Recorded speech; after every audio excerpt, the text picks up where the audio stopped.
Hi, welcome to Live Right Tonight. I am your host, Brandi, and here I have Chris with us today. How you doing? I'm doing wonderful. How about yourself? I'm doing good. So, Chris, I do know a few things about you because you do work hand in hand with me, but I don't know a lot of details about you and in your recovery. So, tell me a little bit about yourself. What do you want to know? You want me to just Well, how long have you had clean? for almost 5 years. I had 5 years, January 17th. That's awesome. And if you don't mind me asking, what was your substance choose? What do you got? All of it? All of it. What do you got? But no, my love was heroin Okay. and crack. Now I want to ask you, what was your breaking point? Where was your breaking point where you had to actually just tell yourself this is it? Like I have to be done. I have to get myself clean. Where was your breaking point?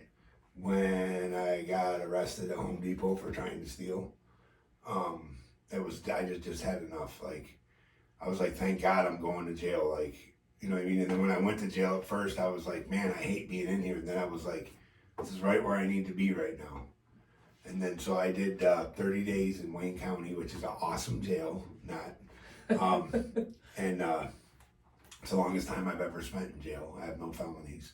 And it was just horrible, like being in there for 30 days. And then I got out. I went to court. They gave me a plea. I pled out. I went home.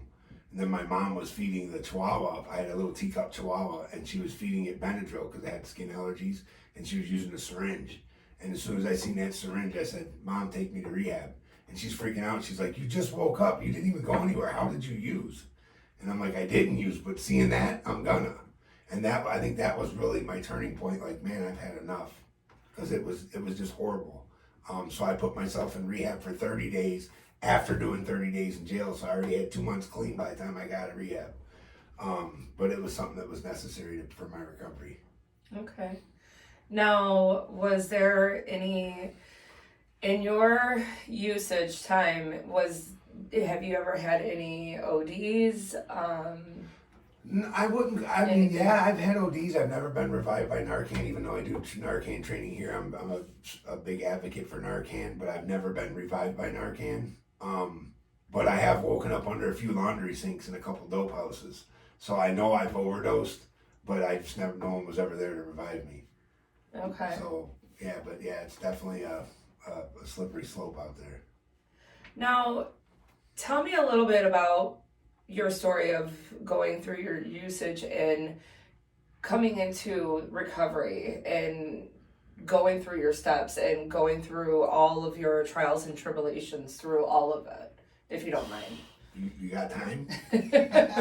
Okay, so I do. So I was born a rape baby. My mom was raped by her aunt's husband, which was her uncle, and that's where I was born. And then at 7, I burnt my best friend up under a bunk bed with matches and killed him. Sorry. No, you're okay. And then at 9, my sister fell in the pool. I couldn't save her. I had to get out of the pool because she was drowning me, so I had to go get my mom. And by the time we got back, she was dead. Wow.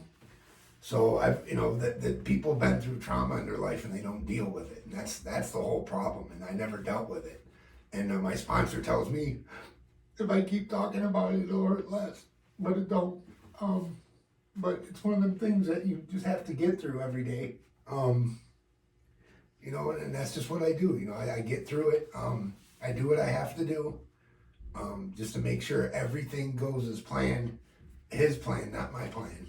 And that's the whole thing is like, so when I got in recovery, I went to live right. Of course, I went to live right, right? I met Brenda. I hit on her as soon as I met her. Didn't even have my bags unpacked in the house yet. She goes, do you know who I am? I'm like, you're the cleaning lady, right? She's like, you clean the house, I'm the owner. And I'm like, well, I'll just leave my stuff packed. She's like, unpack your shit, idiot. So she let me stay. Why, I don't know, but she did. And I stayed there for, I think, about a year. And then she made me a manager of a house. And I don't know, I hate being a manager of a house. There's so much stress and so much on your shoulders. I went back out. I'm not blaming it on that. I went back out because I wanted to go back out. But at the same time, all that stress adds up, and I don't think people who take these management jobs are ready for it when they get it thrown at them. They figure that money they get off their rent a week is worth it, and it's not. So not worth it. And that's one of the things that I think took me back out. So I went back out for a little bit, and then of course I met my fiance Sarah in the houses, and we both went back out. We went back out for a little bit and then came back. So Live Rite's really saved my life as far as believing in myself when I couldn't believe in myself. You know what I mean? Or believing in me when I couldn't believe in myself. So it was Live Rite's really been a blessing in our life. Live Rite has helped me maintain a job. I'm certified in everything under the sun. Like, I got certifications coming out of my wazoo. Just got another one yesterday. I'm now a certified peer mentor. So there's a lot of stuff that Live Rite has done for me that I'm truly grateful for. They've just helped me do everything. Brenda's helped me fix my credit. And the only thing more fucked up than my addiction was my credit. You know what I mean? She told me how to fix my credit. We fixed our credit. We bought a house. Just everything. She's always guiding me in the right way. Now she's a tough cookie, though. I mean, she's definitely a tough cookie, but she has guided us in the right way. And she's hard to work with, real hard to work with. But she's a great person. She's a smart businesswoman, and she does a lot for the community and a lot for people who don't believe in themselves. And that's very important for someone in recovery, especially being new into recovery, for someone to believe in you when you don't believe in yourself. And that belief goes a long way. It really does. Yeah. Now, with you coming up, you're coming up on 5 years, correct? Yes. Now, with you having a little bit of clean time under your belt, and you do work here, and again, you are certified with a lot of things, and you are actually you do all the Narcan training and everything.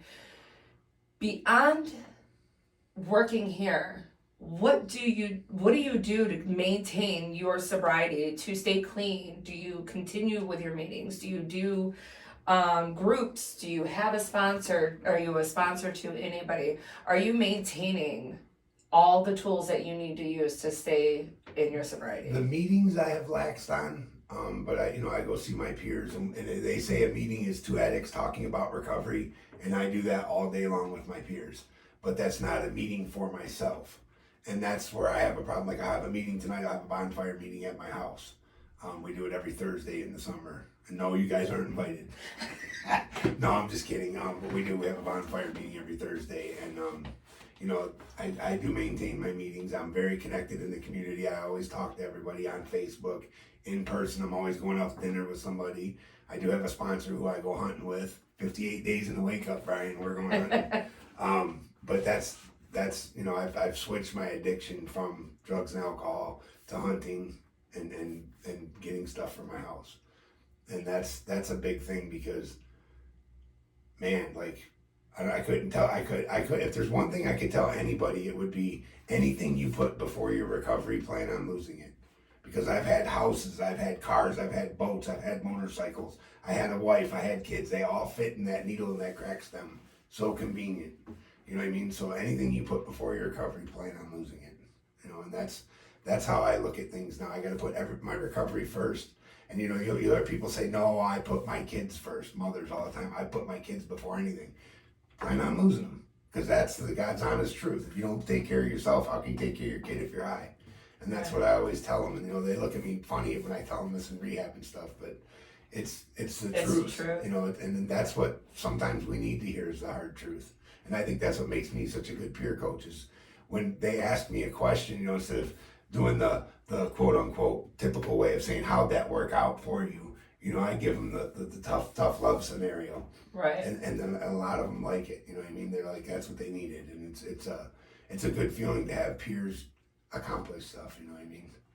So I love being in recovery.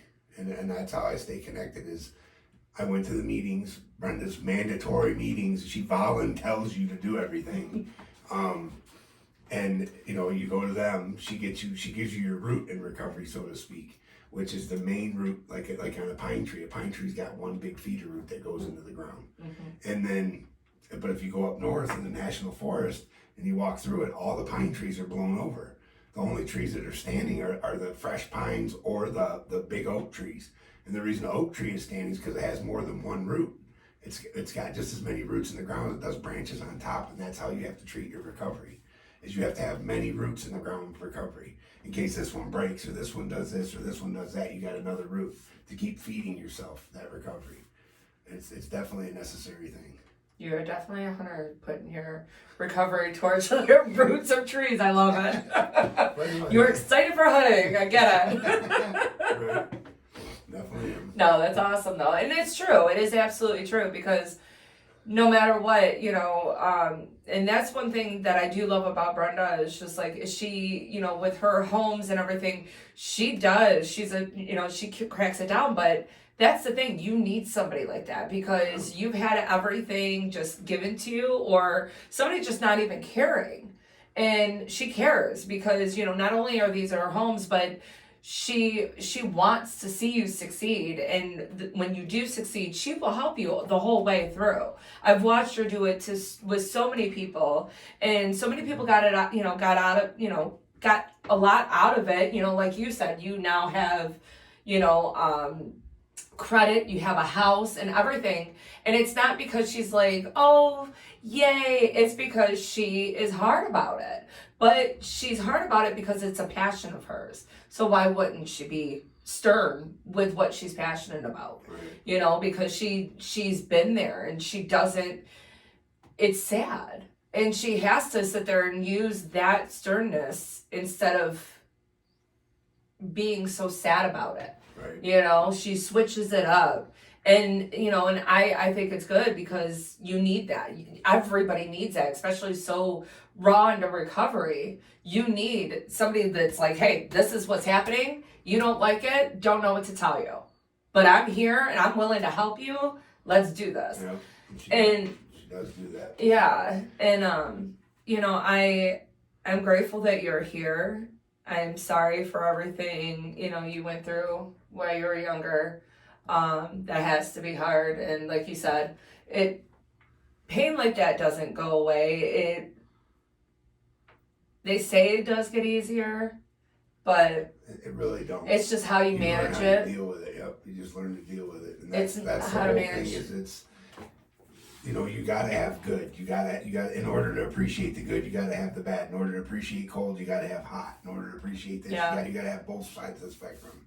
If everything's just all good, then you never appreciate the good. Exactly. That's why rich people like to go out and like you take a homeless person, right? You give them anything, they're grateful. And if you sit down with a homeless person, they will give you if they got a sandwich in their hand, you can have half. If they got a shirt on their back, you can have it. They'll even share their alcohol with you. Right. Most of them, some of them, maybe not. But if you do that with a rich person, as soon as they lose the first thing, they're ready to commit suicide. You know what I mean? But if you look at homeless people, how many homeless people committed suicide? They never do because they're grateful for everything they get. And that's what I do is I try to remain grateful for everything. And I always try to I'm the silver lining guy now. Like some people will say the cup's half full. Some people say the cup's half empty.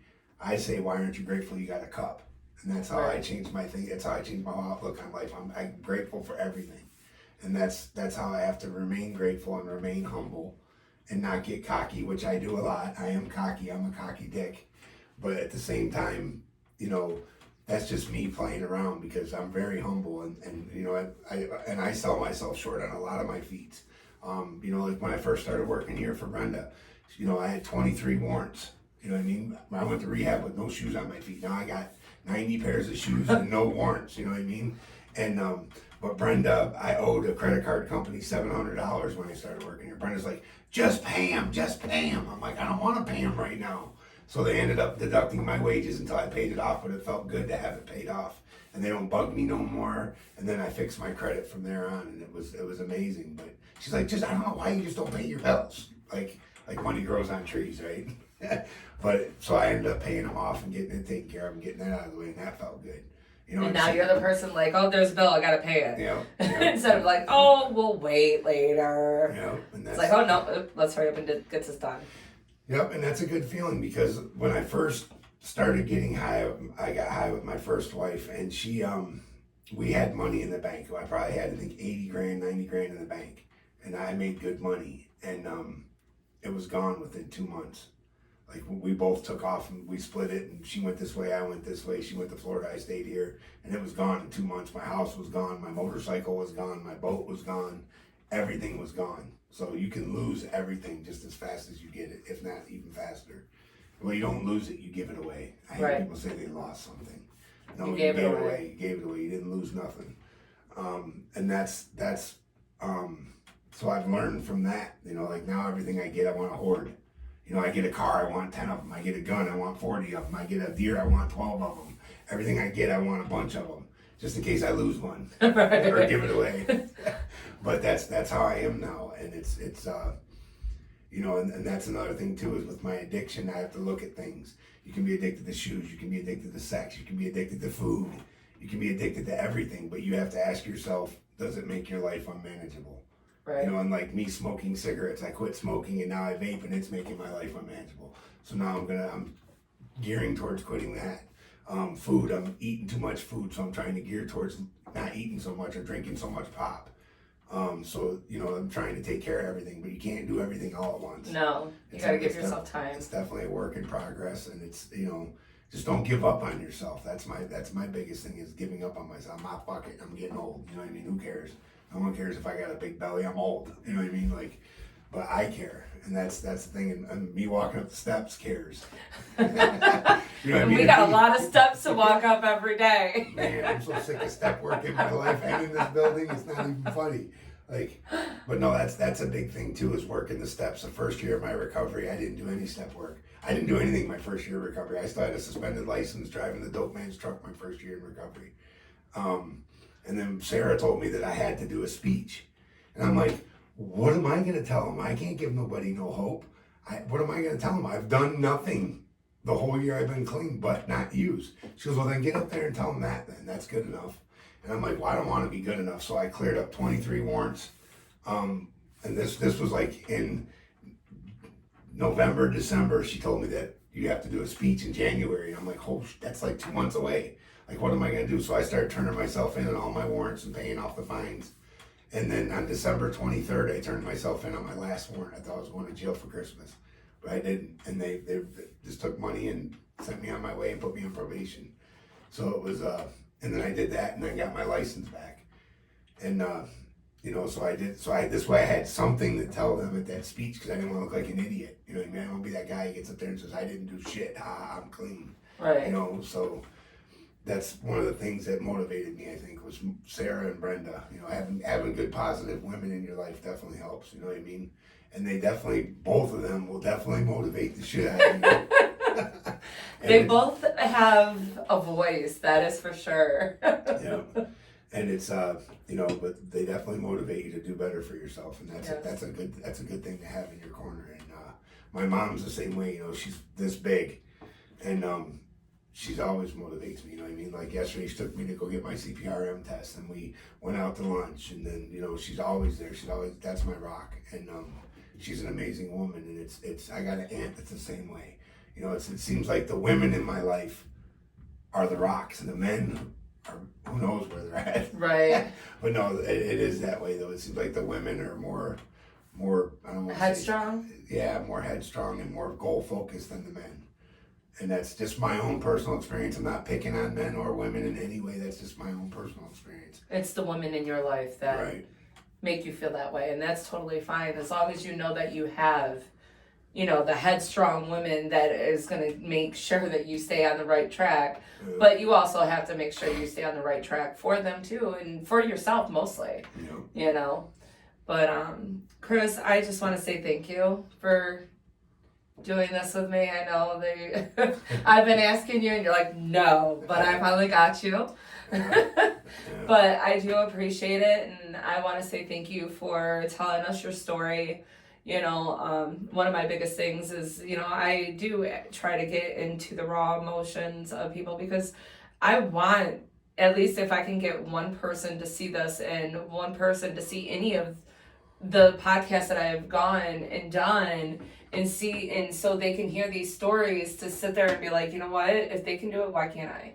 Yeah. You know, and if we could save one life, that's one life saved. Yeah. And that's one thing I love about doing this. I love hearing the stories and seeing the, gratification of getting the sobriety and the movement and, what you're doing. And it's, for me, I can't save everybody in my family.